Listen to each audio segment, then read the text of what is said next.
Et je sais aussi que tu voulais clarifier certaines choses par rapport au moment où j'ai eu à parler de mon divorce. Du coup, je t'en prie.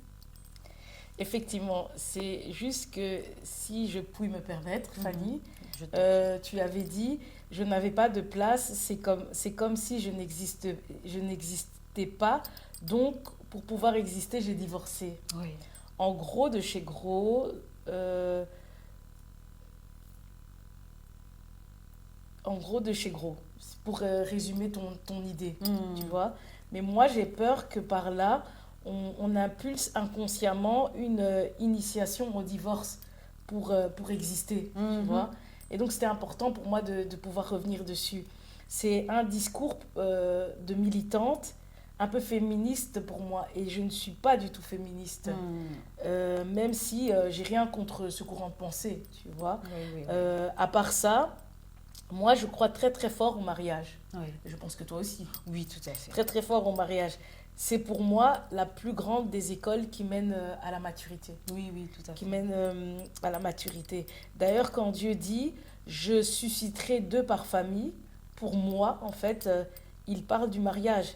La femme qu'il prend de sa famille et le Mhm. mari qui prend de sa famille. Et Deux par famille. voilà, Oui. il y en a deux, Oui, il y tu en a vois. deux, Donc moi, pour moi, effectivement. en fait, il parle du mariage. Et il dit aussi, je vous prendrai de la boue et je vous ferai asseoir au milieu des rois. Le monde entier est dans les ténèbres, on dit dans la Bible. Mm. Régi, les ténèbres, c'est le fait qu'on soit régi par des lois, des coutumes, des règles et des traditions. La connaissance du bien et du mal. Parce que sincèrement, quand tu aimes une personne, t'as pas besoin de règles. C'est naturel, tu vois. C'est vrai. Quand tu aimes une personne, tu sais naturellement que tu dois pas le voler. Tu sais que tu dois pas lui faire du mal. Donc, Mhm.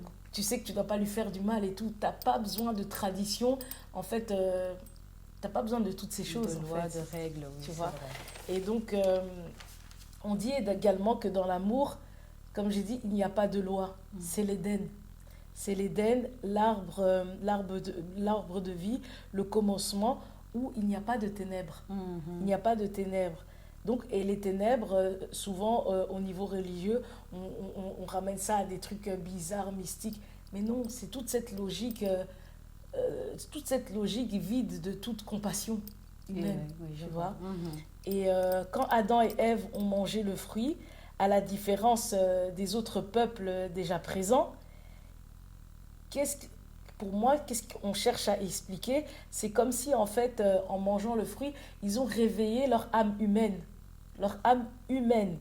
Chose que les autres n'avaient pas encore. Ok. Comme j'ai dit et tout, on voit que Adam et Ève en Éden, mais c'est d'office, il y avait d'autres peuples. Puisqu'après, Caïn s'est marié, tu Mhm. vois. Mhm. Et donc, quand Caïn, qui est de la descendance qui possède cette âme, il se marie et transmet cette âme humaine. C'est comme j'avais dit, comme tous les peuples qui sont passés. J'avais parlé tout à l'heure de colonisation. Tous les peuples, si tu remarques bien, ils se sont colonisés. La domination de l'homme par l'homme. Il y a Ouais. eu colonisation et chacun a dû se libérer. Ça a commencé en Occident. Ouais, ouais, La ouais. Belgique qui était colonisée par les Hollandais, révolution, le truc d'orange, là. Il y a eu la Révolution française et tout ça. Exactement. On va pas rentrer dans le cours d'histoire et Oui, tout oui, ça. Et oui, puis oui. après, ces pays qui ont eu leur révolte, ils sont partis en Afrique, se sont partagés, on dit, hein, ils se sont partagés l'Afrique L'Afrique. comme une tarte, Tarte, ouais. tu vois. Ouais. Et, mais ça a commencé aussi chez eux, tu vois. Donc, Mhm. c'est ça, moi, que j'associe à l'âme humaine, Oui, tu je vois. vois, je vois. Dans le sens aussi où Caïn, il s'est retrouvé à tuer son frère. Il était habité par la jalousie et tout ça, tu vois. Mhm. Et jalousie, il y a aussi l'esprit de compétition, la concurrence, tu vois. Oui. Le monde, c'est comme ça, la concurrence, la domination de l'homme par l'homme. Mhm. Voilà, Ouais. tu vois. Ouais, ouais, ouais. Et en bref, pour répondre au fait on m'a dit que Fabrice est un voyou, un homme volage, on a tous nos vices sans exception. Ouais. La nature humaine fait qu'on a tous nos vices. Mais la vie est un combat. Et ce qu'il faut faire dans la vie, c'est il faut choisir avec qui les mener. il faut choisir ses combats. Donc dans les amis, le mari, les connaissances et tout, il faut choisir comment on va se battre. Et ceux qu'on choisit nous permettent d'atteindre certains buts ou de ne pas les atteindre. Ouais. Tu vois. Et tu sais, j'avais un patient d'origine maghrébine, homosexuel, de confession musulmane, qui un jour m'a dit je ne prie plus à cause de mon genre, pourtant je crois en Dieu, mais je n'ose plus prier ni aller à la mosquée. Ok. Je lui ai dit, écoutez, vous êtes homosexuel. Je ne sais même plus pourquoi on est arrivé à ce débat. Je lui ai dit, écoutez, vous êtes homosexuel, c'est la responsabilité de Dieu. Faites-lui porter votre honte et allez à la mosquée, retournez prier. Tu vois. Retournez prier. Ouais. Et quand vous allez prier, vous dites à Dieu, si mon homosexualité te dérange, Dieu, si mon homosexualité te dérange, tu n'as qu'à me changer, vu que toi, tu peux tout. Moi, je ne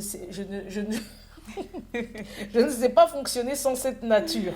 Vous lui dites ça, et puis vous continuez dans votre foi et tout. Bien Il a vu, bien rigolé. vu. Bien vu.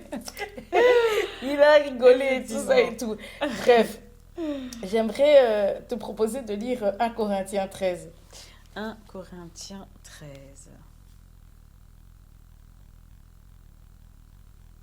Ok. 1 Corinthiens 13.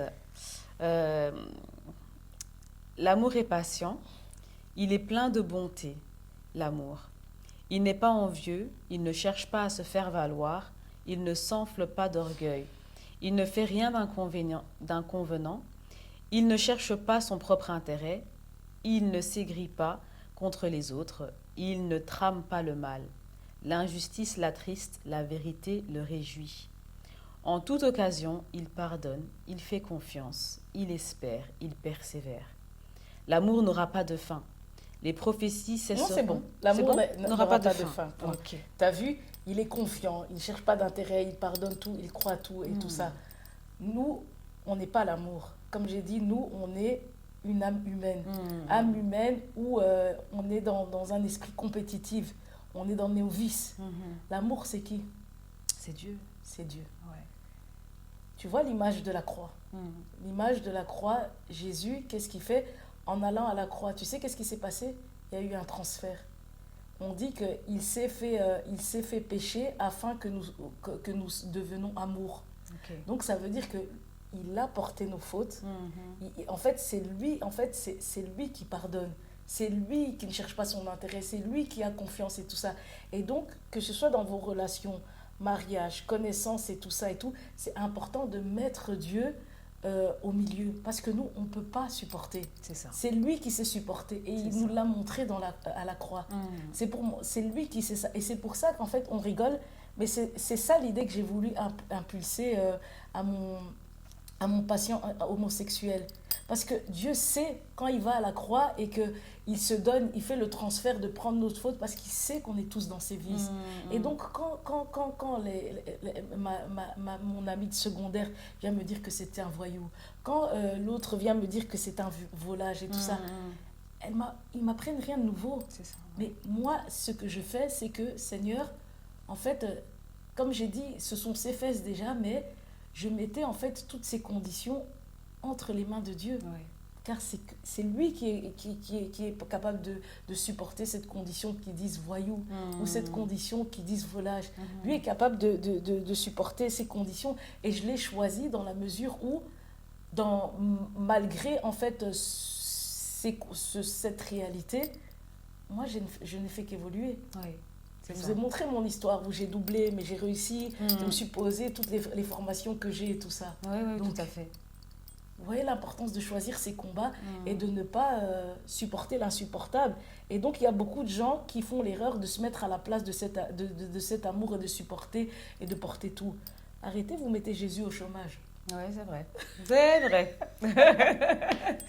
C'est juste, C'est juste. lui, c'est Ouais. lui l'amour par excellence. Donc, comme je disais, en gros, moi, j'ai créé ma place dans ma relation. J'ai créé ma place dans ma relation. Donc, comme j'ai dit, Fanny, c'est Dieu qui est amour dans une relation, ce qui fait que tu ne dois pas attendre qu'on te donne une place. C'est à toi et toi seul à la créer. Exactement. Peu importe la relation. Exactement. Et c'est vrai que quand j'ai parlé la fois passée, je parlais de comment est-ce que je me sentais au moment de mon divorce. Et ça, c'est clair qu'il fallait que je mette cette précision-là aussi. Là où, clairement, à ce moment-là, j'étais clairement dans la pensée, la façon de faire du poisson dont tu parles aujourd'hui, justement. Donc, ce n'était que ma seule vision des choses à ce moment-là, étant pleinement liée aux liens familiaux. Et donc, donc oui, effectivement, tu fais bien de reprendre ça pour remettre les choses en place. Bravo, Fanny. Toi, t'es éloquente, toi. C'est maline, hein?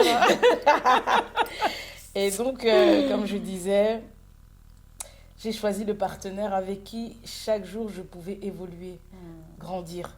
J'ai choisi mon combat. Et je répète, qu'il soit voyou, mais déjà, en fait, il était même pas voyou. Pas du tout. Ce qui correspond plus à Fabrice, on peut me dire zazeux, sortir, mais voyou, vraiment exactement. Pas. Un voyou qui adorait dans... Déjà, ça, il était à côté de la plaque, même hors de la plaque. Je ne sais même pas dire, bon, bref, soit. Et donc, voilà. Et ça nous réussissait, en fait, notre couple. Et j'étais heureuse avec Fabrice. Mais oui, c'est ça. Ça s'entend. Mais oui. Et du coup, pour terminer, en parlant de ta mère, tu as dit que c'est parce que tu étais un poisson que fatalement, du coup, tu revenais systématiquement vers elle. Est-ce que tu peux détailler un peu plus Voilà.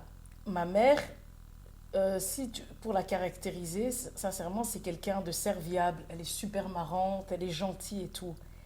Mais quand elle t'attaque en parole, elle ne te laisse pas indemne. Okay. Et c'est très toxique, tu vois.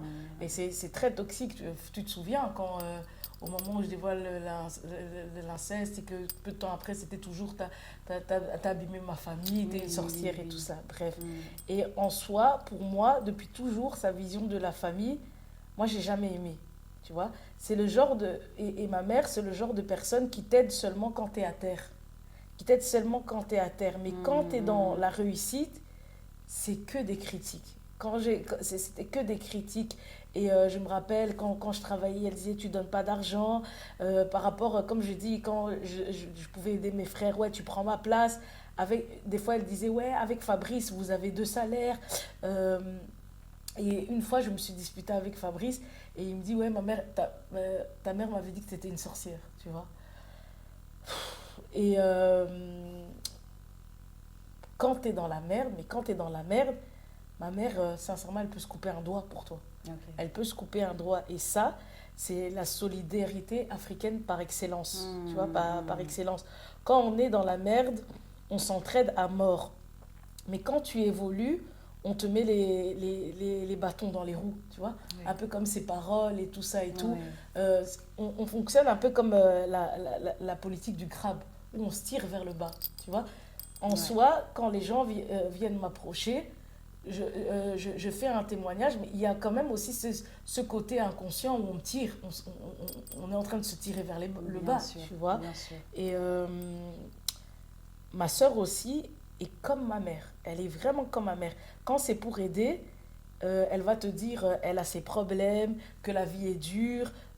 Souvent, je lui demandais d'aider par rapport aux enfants, tu vois. Là, elle allait te dire, ouais, t'as fait des enfants, tu dois les assumer seul. Toi et Fabrice, vous devez les assumer seul. Mais quand j'étais en dépression, en 2014, puis en deuil, elles ont tout laissé pour m'aider. Hein. Elles ont tout laissé pour m'aider. Je t'ai dit, ma soeur, elle est venue vivre avec moi 3 ans. Là, la vie n'est pas dure, c'est pas difficile. Quand j'ai eu ma dépression, elle faisait des rondes pour m'aider et tout ça. Mais il est arrivé aussi que quand je faisais ma spécialisation en santé mentale, je me suis retrouvée, parce que c'était en cours du soir, je travaillais le matin, le soir je faisais ma spécialisation. Okay. je me suis retrouvée à devoir payer ma maman Oh, pour garder les enfants, ah tu oui, vois, ah oui, ah pour, oui. pour garder les enfants. Mais par Ouais. contre, mon autre sœur qui faisait souvent des dépressions, ben, ma mère, elle garde souvent ses enfants. Mhm. Mais la différence, Gratuitement. Mhm. oui, Mhm. la différence, c'est que parce que elle, Elle va mal. elle va mal, Oui. tu vois. Mhm. Et comme je disais, par rapport toujours à cette sœur-là qui allait mal, euh, comme il y a une période où elle avait souvent des soucis, ben, on avait toujours toute notre attention tournée vers elle. Au Oui. moindre truc, on bougeait pour l'aider et tout ça, mais enfin, je me suis rendu compte qu'en fait, notre manière d'aider contribuait à la maintenir dans cet état de dépression. Et en fait, souvent, on l'agaçait. Ok. Et en fait, à un moment, elle a quitté le pays justement parce que on, est, on l'oppressait. Oui, oui, Il oui. y a un moment, en fait, où on n'a plus de ses nouvelles Mhm. parce qu'elle voulait carrément, complètement rompre avec la famille. Ok, oui. Tu vois? Oui, oui, oui. Donc, tout ça pour dire qu'être avec ma mère, j'aime pas du tout. Donc, souvent, je partais. Ma mère, souvent, je rompais les liens, hein. D'ailleurs, quand mon fils est né, je la parlais pas. Mais Fabrice, oh, il est dans des respects là. Fabrice, c'était le type, il voulait toujours mettre l'église au milieu du village, calmer les choses. Donc quand j'ai accouché, il a appelé ma maman et tout ça et tout. Et donc on s'est reparlé dans ce cadre-là, Oui, tu oui, vois. oui. Sinon je voulais pas, je l'adore, je l'aime bien, mais c'est quelqu'un moi je suis quelqu'un aussi de sensible, elle est fort destructrice Oui, comme oui, ça, oui, tu oui. vois. Et tu comprends Poignante. qu'à son âge, elle changera pas. Et Mhm. donc, souvent, en fait, je rompais les liens. Mais ici, le dernier, c'est Fabrice. Mais à chaque fois qu'on était en rupture et qu'on se parlait pas, à chaque fois, je me retrouvais à aller demander pardon, me remettre avec elle, mais son caractère ne changeait pas. Mhm. Tu Mhm. vois, son caractère ne changeait pas et à cet âge-là, on change pas, tu vois. C'est ça. Et mais pour sortir de ces états de domination, je comprends qu'il n'y a que les épreuves de la vie qui t'en sortent. Qui t'en sortent. Il faut que tu vives différentes choses dans ta vie qui vont permettre que tu vas penser à te voir comme un lion. Oui, oui, oui. Sinon, c'est comme un pilote automatique, tu te penses comme un poisson, tu vas jamais te dire que tu vas penser à autre chose, Oui, tu vois. oui. Et comme j'avais dit, l'huile, le vin, le pain, tu vois. Mhm. Tu connais, non, dans la Bible, la Sainte Seine. Oui. Il y a, enfin, et l'huile, le pain, le vin. Comme j'ai dit, l'huile, c'est le Saint-Esprit. J'avais dit que le Saint-Esprit, c'est notre esprit, c'est notre intuition.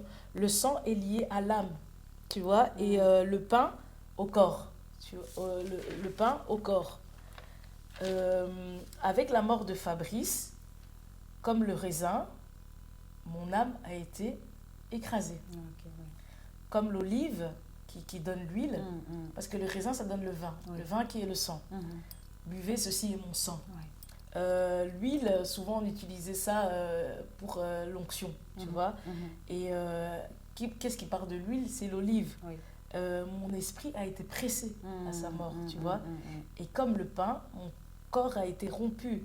J'ai maigri, j'ai perdu mes cheveux, ma santé s'est dégradée. Tu vois, je suis restée 1 an sans sortir de chez moi. Tu vois, tu te rappelles aussi tout représenter Fabrice à sa mort, tu Oui, vois. oui, oui. Donc tout ça, j'ai été bien brisée dans tous mes différents états de mon être, tu vois. Oui. Et l'entourage, aujourd'hui, comme avec ce que je vous montre depuis le début, continue à exercer la même pression Ok. par rapport à mon esprit, mon âme Oui, et oui, mon oui. corps. Mhm. C'est un écrasement. Et ma mère, un moment, pour continuer avec elle, elle ne défendait que les intérêts de ma belle famille, tu vois. Mhm. C'était, elle a voulu recommander, et à un moment, où elle me disait, donne-leur les vêtements, va déposer les enfants, tu vois. Et pourtant, je lui explique, tu vois. Mais rien, va déposer les enfants et tout, des trucs comme ça et tout. Et à un moment, elle a recommencé par rapport à ses enfants, de dire, oui, tu as pris ma place et tout. Et je lui ai dit, hein, plus jamais je vais te laisser cracher sur moi avec tes paroles assassinantes. C'est fini. Et je lui ai fait plusieurs vocaux. Et je lui ai dit, c'est fini, tu sors de ma vie, tu vois. Tu viens me raconter tout ça. Déjà que ma situation est compliquée. Exact. J'élève mes enfants seuls. En fait, c'est bon, tu vois. C'est bon, tu vois. Quand Fabrice... tu sais que quand Fabrice est mort, j'avais 33 ans. Ok. Et l'âge du Christ. Oui, effectivement. Quand il est décédé, il avait 39 ans. Il avait 39 ans. Et c'est le 6 janvier, Fabrice est né le 8 février. Donc, 1 mois et 2 jours après, il aurait eu 40 ans. Et 40 ans, ça te fait penser à quelque chose? La sortie d'Égypte au bout de 40 ans. La sortie Voilà. des déserts. Non, oui. Et l'Égypte a fait 40 ans d'esclavage. Oui. Et c'est vrai qu'ils sont restés 40 ans dans le désert. Oui. Et c'est après 40 ans donc, qu'Israël a été délivré. Et Israël, on dit qu'il comptait un peuple de 40 millions de personnes. Et pour ne pas retourner dans les chaînes de famille, j'annonce Christ. J'annonce Christ, le Saint-Esprit, le sang nouveau de la nouvelle alliance, le corps par la résurrection des âmes. Ouais, on va toucher 40 millions. Oh oui! Oh oui! Ah, faut être posé, tu vois. Et donc, j'ose rendre vivantes des milliers d'âmes, comme la libération d'Israël par la mort de Fabrice. Et je meurs au poisson pour naître en lionne. Ouais. Et donc, les égrégores de famille n'auront plus de pouvoir. Parce que je peux dire aujourd'hui que mes yeux ont vu Dieu, comme Job. C'est vrai. Mes yeux ont vu Dieu parce que j'arrive à me penser différemment. J'arrive à me penser différemment. Et ce qui est bizarre, c'est que c'est comme si on a maintenu Fabrice à l'esclavage parce qu'il n'a pas atteint cet âge de la libération. Ah oui, tu oui, vois. oui. On l'a pris avant l'âge de la libération. Pour moi, c'est un âge symbolique. C'est comme si on l'a pris avant la libération. Et donc, c'est comme si le but était de le maintenir dans l'esclavage. Mais je pense que vraiment, avec ce témoignage, ça va donner un autre tournant. Mais au fur et à mesure, j'expliquerai aussi cette situation. Et comme j'ai dit, le but ici, on lui a empêché de prendre sa délivrance.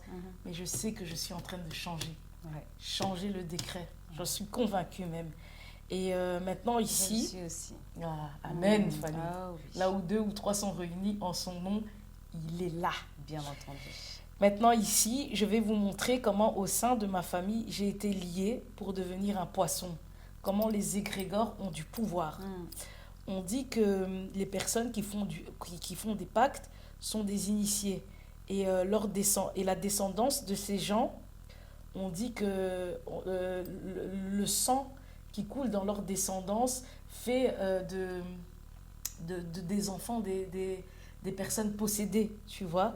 Donc ici, comme il s'agit de pactes d'argent générés par les esprits, tu vois, vu que mon père a dit qu'il avait jeté les eaux à la mer et tout ça, souvent on dit que la personne, quand elle meurt, les esprits peuvent vous mettre en dette. Ok. Il vous met en dette et il vous met en dette par des situations tragiques qui se passent dans les familles.